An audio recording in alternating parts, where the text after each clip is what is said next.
আসসালামু আলাইকুম। আশা করি সবাই ভালো আছেন। আপনারা যারা মাইক্রোসফট অফিস ইউজ করেন, মাঝে, মাঝে একটা প্রবলেম ফেস করেন। প্রবলেমটা হচ্ছে পেজ ব্রেকের প্রবলেম। অর্থাৎ আপনি একটা লেখা লিখেছেন, লিখে এক জায়গা থেকে কপি করে অন্য জায়গায় আপনি লেখাটা রাখবেন।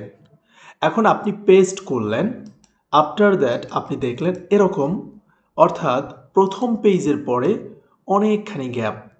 তারপরে দ্বিতীয় পেজ থেকে আবার লেখা শুরু হয়েছে। এখন আপনি অনেকভাবে ট্রাই করলেন যে এই কীভাবে পারা যায়। আপনি দেখলেন যে না, কোনোভাবেই তো হচ্ছে না। তাহলে কি উপায়? এটার তো একটা সলিউশন দরকার। খুব ইজি একটা সলিউশন আমি আপনাদেরকে দেখাচ্ছি। আপনারা এখানে দেখতে পাচ্ছেন হোমে যাবেন। হোমে যাওয়ার পরে এই যে সিম্বলটা দেখতে পাচ্ছেন, শো অবলিক হাইড সিম্বল, এই সিম্বলে আপনি ক্লিক করবেন। ক্লিক করার পরে আপনার কিবোর্ড অথবা ল্যাপটপের যে কিবোর্ডটা আছে সেখানে দেখবেন যে ডিলিট লেখা একটা অপশন আছে।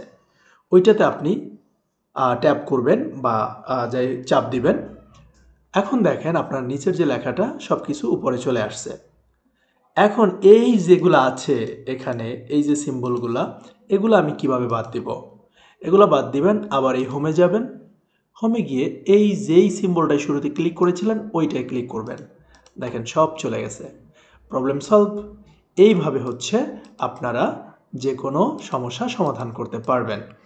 যাই হোক, মাইক্রোসফট অফিস রিলেটেড যদি কোনো সমস্যা আপনারা কখনো ফেস করেন, অবশ্যই কমেন্টে জানাবেন। আল্লাহ হাফেজ।